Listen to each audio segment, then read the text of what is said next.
नमस्कार दोस्तों, stock market studies में फिर से एक बार आपको बहुत बहुत स्वागत है। तो आज मैं फिर से आपके सामने कुछ इंपॉर्टेंट कंपनी का अपडेट शेयर करने वाला हूं। तो इस वीडियो को पूरा लास्ट तक देखना, क्योंकि आज मैं बात करूंगा एक नहीं, दो नहीं, तीन आईटी सेक्टर कंपनी के बारे में। और तीनों कंपनी मेरे पसंदीदा कंपनी है।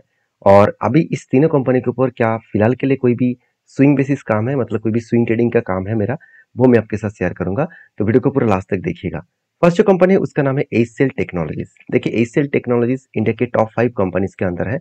मतलब इंडिया के टॉप 5 कंपनीज बोलना गलत होगा, इंडिया के आईटी सेक्टर में टॉप 5 कंपनीज के अंदर है। तो आईटी सर्विसेज जितने सारे कंपनीज है, उनमें से कंपनी का रैंकिंग जो है वो आपको देखने को मिलेगा टॉप 3 में। अभी एक चीज मैं आपको मजेदारली बात बता दूं, टॉप 5 कंपनीज के अगर मैं कर्जे के बारे में बात करूं, तो आप देखेंगे तो सबसे कम कर्जा किसने लिया? एचसीएल टेक ने, ना के बराबर। और रिटर्न ऑफ इक्विटी चलो 29% के आसपास है। और सबसे ज्यादा क्वार्टरली जो सेल्स है वो इसी के पास देखने को मिलेगा।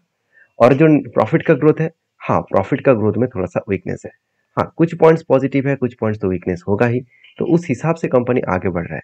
बाकी देखिए, कंपनी के जो इस बार क्वार्टरली रिजल्ट आया वो किस तरीके से आया, क्योंकि बाकी कंपनीज का जो क्वार्टरली रिजल्ट आया, बाकी मतलब बाकी जो आईटी सेक्टर का रिजल्ट आया, उतना खास रिजल्ट देखने को नहीं मिला। मतलब पिछले क्वार्टर्स को, पिछले ईयर्स को वो बीट नहीं कर पाए। यहाँ पे क्या सही में एचसीएल टेक ने बीट किया? चलो वो मैं आपको बताता हूँ। सबसे पहले देखिए, 26,000 करोड़ से 28,000 करोड़ तक बना, मतलब एक अच्छा खासा सेल्स हुआ। और कंपनी पिछले क्वार्टर्स के तुलना से भी इस बार कंपनी का अच्छा खासा सेल्स देखने को तो मिला। चलो अच्छी बात है। दूसरी बात, कंपनी के ऊपर एक्सपेंस मिटाने के बाद कंपनी का जो नेट प्रॉफिट है वो 3,980 करोड़ से 3,900, चलो ऑलमोस्ट 4,000 करोड़ के आसपास बोल सकते हैं। मगर कंपनी क्वार्टर को बेट नहीं कर पाया, क्योंकि क्वार्टर का जो प्रॉफिट है वो इस बार क्वार्टर के से भी अच्छा है। मतलब पिछले क्वार्टर में कंपनी अच्छा खासा प्रॉफिट ग्रोथ किया था। तो जो एस्टिमेट किया जा रहा था कि हर आईटी सेक्टर में एक सेलिंग प्रेशर बनता हुआ देखने को मिलेगा, एक प्रॉफिटेबिलिटी डाउन देखने को मिलेगा, उससे क्या नजरिया यहाँ पे देखने को मिला है। अब ऐसे हुआ क्यों? क्योंकि देखिए, मैं पहले ही बोल चुका हूँ, एक्सेंचर जो वर्ल्ड के सबसे बड़े आईटी सर्विसेज कंपनी है, उसका सेल्स का ग्रोथ कम हुआ था, उसका प्रॉफिट का ग्रोथ कम हुआ था। उसी के हिसाब से बाकी कंपनीज का भी ग्रोथ कम होता देखने को मिलेगा। क्योंकि देखिए, बड़े प्लेयर अगर खराब परफॉर्मेंस करे तो उसका इम्पैक्ट एक छोटे प्लेयर के ऊपर भी पड़ेगा। तो क्या इसके कारण कंपनी के ऊपर बेकार कह के भाग जाना चाहिए? बिल्कुल नहीं। क्योंकि आप अगर बेकार कह के भागेंगे तो आप मेरे हिसाब से आप बहुत गलत कर रहे हैं। गलत मतलब आपके पोर्टफोलियो के ऊपर गलत कुछ डिसीजन ले रहे हैं। क्योंकि यही अपॉर्चुनिटी है, क्योंकि जब कंपनी, अच्छे कंपनी आपको सस्ते में मिले, तब उस कंपनी के ऊपर कोई डिसीजन लेना चाहिए। देखिए, ये बात मैं नहीं बता रहा हूँ, ये बात वॉरेन बफेट जी ने खुद कहा, ये बात राकेश झुंझुनवाला जी ने खुद कहा कि अच्छे कंपनी अगर सस्ते में मिले तो उससे बढ़िया बात और दूसरा कुछ नहीं बनेगा। तो बेसिकली कंपनी के ऊपर जो टेक्निकली चार्ट पैटर्न है उसके बारे में बात करूं, तो आप देख सकते हैं किस तरीके से कंपनी के ऊपर करेक्शन हुआ। अभी मजेदार बात बता दूं, चलो मैं बताने वाला हूँ। उसके पहले आपको देखिए, कंपनी के ऊपर एक जो पैटर्न्स बना था, जिसके ऊपर मैंने एंट्री लिया था, वो कुछ काफी ध्यान पैटर्न्स था। और फाइनली ब्रेकआउट हो, उसके बाद धीरे धीरे करके वो टारगेट को अचीव किया। बेस्ट तरीके से यहाँ पे टारगेट को अचीव किया। उसके बाद देखिए, कंपनी यहाँ पे रिटेस्ट भी किया। रिटेस्ट करने के बाद देखिए, वो कौन सा लेवल को ब्रेक डाउन किया? 200 डेज मूविंग एवरेज को। 200 डेज मूविंग एवरेज को नीचे आया, मतलब एक स्ट्रैटेजीज फिर से बना, जिसके ऊपर में यहाँ पे एंटी, मतलब मेरा एंटी इस लेवल में है। तो कौन सा लेवल में है, चलो मैं आपको बताता हूँ। चलो ध्यान से इस चीजों को सीखो, कुछ नया सीखने को मिलेगा यहाँ पे। देखिए, मैं आरएसआई के बेसिस में यहाँ पे एक ट्रेड यहाँ पे मुझे मिला। वो आरएसआई बेसिस में ट्रेड किस तरीके से मिला? देखिए, जब आरएसआई ऊपर गया तो यहाँ पे 70 के आसपास गया। और जब नीचे आया तब क्या क्या बना? 30 के आसपास। तो ओवर, अभी कंपनी आरएसआई क्या किया, धीरे धीरे करके नीचे आया। और इसमें आरएसआई 30 के नीचे आया। तो जब भी 30 के नीचे आएगा तब चार्ट भी देखना है, क्या चार्ट 200 डेज मूविंग एवरेज के नीचे है? तो अगर चार्ट मूविंग एवरेज 200 डेज के नीचे है और उस टाइम आरएसआई भी 30 के नीचे है, तो उस जगह पे एंट्री बनेगा।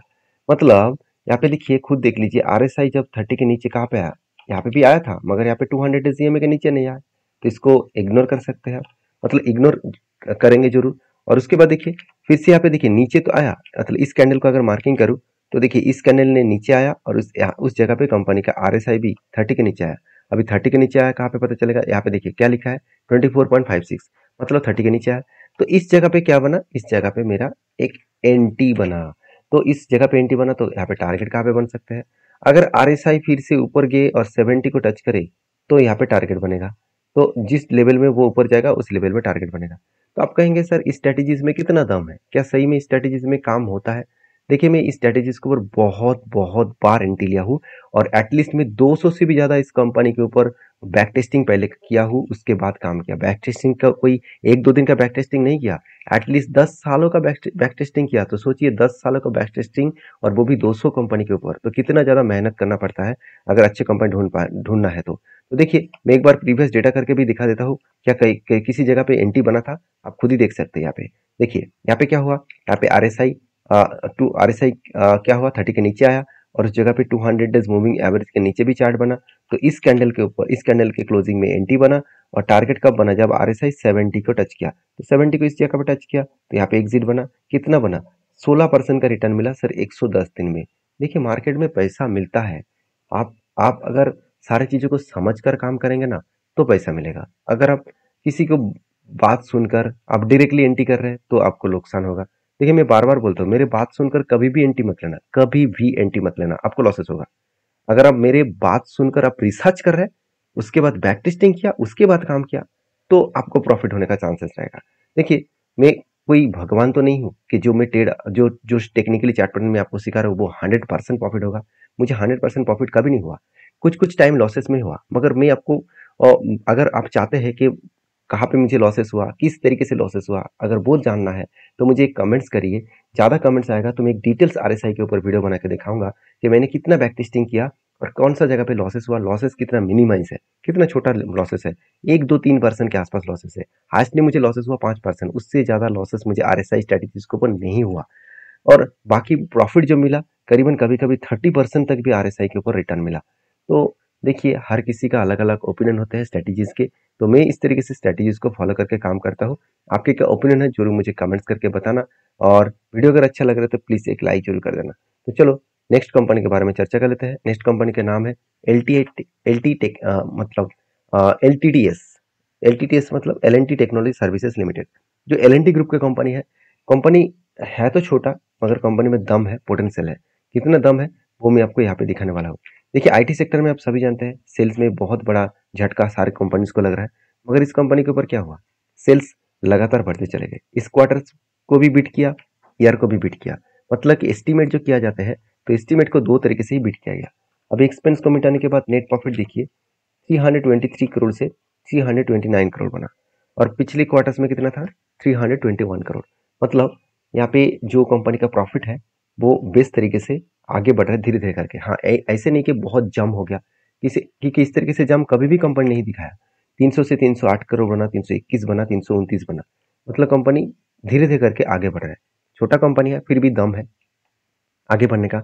और मजेदार बात यही है कि कंपनी खुद के बिजनेस के ऊपर जो कर्जा लिया वो एकदम ना के बराबर है, 627 करोड़। तो क्वेश्चन ये है कि कर्जा तो बढ़ते बढ़ते चले जा रहे हैं। देखिए जो कर्जा है ना वो चुटकी में कंपनी मिटा सकते हैं, क्योंकि खुद के पास जो रिजर्व है 5,000 करोड़ के आसपास है। फिक्स एसेट कितना है, 1,300 करोड़। और सबसे इंपॉर्टेंट पॉइंट है, कंपनी के हाथ में कितना कैश है, करीबन 1,100 करोड़। तो 1,100 करोड़ हाथ में पैसा है और 627 करोड़ का कंपनी का कर्जा है, तो खुद के कैश से ही कंपनी खुद के कर्जों को मिटा सकते हैं। तो जो चिंता वाला बात है यहाँ पे वो तो हट गया। तो मेरे हिसाब से इस कंपनी के ऊपर आपको फोकस होना चाहिए। बाकी इस कंपनी के ऊपर जो टेक्निकली चार्ट पैटर्न है उसके बारे में चर्चा करूं तो कंपनी के ऊपर एक बिग फॉल देखने को मिला, क्योंकि मैंने पहले पहले बता चुका हूं कि कंपनी इसके ऊपर पहले जो एंट्री बना था काफी धाना पैटर्न का, तो उसका टारगेट कंपनी देने के बाद तो वो करेक्शन एक बार दिखाएगा, और वो करेक्शन कहाँ पे दिखाएगा, इसका लाइफ टाइम हाई के आसपास से। तो फाइनली लाइफ टाइम हाई को जब भी टच किए उसके बाद बिग फॉल हो गया। मैंने एक पैटर्न भी बना के रखा हूँ यहाँ पे लाइफ टाइम के हाई के हिसाब से यहाँ पे कब बना, उसके बाद अगर एक हैंडल पैटर्न क्रिएट करे तो एक बेस्ट तरीके से एंट्री यहाँ पे मिल सकता है। अभी चलो इसको आरएसआई स्ट्रेटेजीज के हिसाब से देख लेते हैं कि किस लेवल में कंपनी के ऊपर एंट्री मिला। अगर मैं आरएसआई स्ट्रेटेजीज के हिसाब से इसको देखूं तो एलटीटीएस में यहाँ पे लिख लेता हूँ, और इस स्ट्रेटेजीज को यहाँ पे मैं एक बार चेकआउट कर लेता हूँ कि सही में आरएसआई स्ट्रेटेजीज में कोई स्ट्रेटेजी बना। हाँ बिल्कुल बना। तो कंपनी जब देखा जाए तो 30 के नीचे आरएसआई आया, तो उसका कैंडल कहाँ पे बना, उसका क्लोजिंग कहाँ पे बना, इस जगह पे। मतलब इस जगह पे कंपनी का एंट्री बन चुका है। अभी देखिए धीरे धीरे करेक्शन हो रहा है, कितना करेक्शन होगा वो तो पता नहीं, मगर यहाँ से कंपनी अगर रीबैक करे तो मुझे लगता है जो करेक्शन होने का चांसेस है, अगर करेक्शन हुआ तो ये जो सपोर्ट लेवल है कंपनी का 4,130 का आसपास, तो इस लेवल तक आने का चांसेस रह सकता है। अभी आएगा कि नहीं आएगा वो तो अलग बात है, तो देखा जाएगा किस तरीके से कंपनी का करेक्शन होता है। फिलहाल के लिए मेरा जो सिचुएशन है वो मैं आपके साथ शेयर किया हूँ। और हाँ, ये सारे वीडियो एजुकेशन पर्पस में शेयर किया जाता है, कोई भी बाय एंड सेल का रिकमेंडेशन कभी नहीं होता, क्योंकि मैं कोई सेबी रजिस्टर्ड पर्सन नहीं हूँ। अगर काम करना है, सारी चीज़ों को समझ कर, सीख कर, वेरीफाई करके ही आपको काम करना है। तो नेक्स्ट जो कंपनी उसका नाम है केपीआईटी टेक्नोलॉजीज लिमिटेड। ये भी एक आईटी कंपनी है, मगर इस कंपनी कुछ हट के काम करते हैं। आईटी इंडस्ट्रीज में बहुत अलग अलग कैटेगरीज के कंपनी होते हैं। इस कंपनी बेसिकली ऑटो इंडस्ट्रीज के साथ जुड़कर काम करते हैं।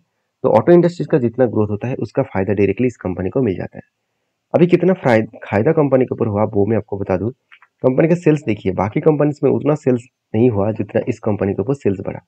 तो 1000 करोड़ से 1300 करोड़ तक पहुंच चुके हैं, और 835 करोड़ से 1000 करोड़ तक एक्सपेंस भी किया। नेट प्रॉफिट कंपनी का 112 करोड़ से 166 करोड़ के आसपास देखने को मिला। और कंपनी देखिए नेट प्रॉफिट जो है वो क्वार्टरली रिजल्ट के भी बीट कर पाए और ईयरली रिजल्ट को भी बीट कर पाए। मतलब बेस्ट तरीके से कंपनी एक रिजल्ट को पब्लिश किया।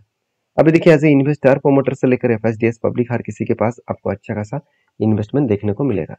तो मैं जरूर कहूंगा इस कंपनी के ऊपर फोकस रखिए, इस कंपनी के ऊपर एक बार स्टडी करिए, उसके बाद काम करिए, क्योंकि कंपनी के कोई भी सिचुएशन आपको खराब नहीं लगेगा। बाकी इस कंपनी के ऊपर जो टेक्निकली चार्ट पैटर्न बना, यहाँ पे तो एक कप बना था, उसके बाद मुझे लग रहा था यहाँ पे एक हैंडल बनेगा, मगर हैंडल बना नहीं। उससे पहले कप का जो साइज है, उसी कप का साइज को, लेंथ को यहाँ पे क्या किया, टच किया। मतलब कप का जो रेंज है उसी रेंज को टच करने के बाद वो वापस जाने का कोशिश कर रहा है। तो मुझे लगता है कि यहाँ पे कंपनीज का जो जो सिचुएशन है, वो सिचुएशन के हिसाब से बात करूँ तो ये जो पैटर्न्स बना है, इस पैटर्न्स के ऊपर मैं एंट्री नहीं लेने वाला हूँ। हाँ, अगर यहाँ से फिर से एक कप बने, उसके बाद अगर हैंडल बने, तो मैं जरूर एक पॉजिटिवली एंट्री यहाँ पे जरूर लूंगा। बाकी आपकी क्या राय है जरूर मुझे कमेंट्स करके बता सकते हैं। और नेक्स्ट जो कंपनी उसका नाम है एल्कॉन इंजीनियरिंग कंपनी। तो एल्कॉन इंजीनियरिंग कंपनी के ऊपर जल्द से जल्द कुछ अपडेट आने वाला है। कंपनी स्प्लिट एंड बोनस का अपडेट देने वाला है, तो जिसके लिए जरूर तैयार रहना। और चैनल को अभी तक सब्सक्राइब नहीं किया तो जरूर कर लेना। मिलते हैं नेक्स्ट वीडियो में, तब तक के लिए धन्यवाद।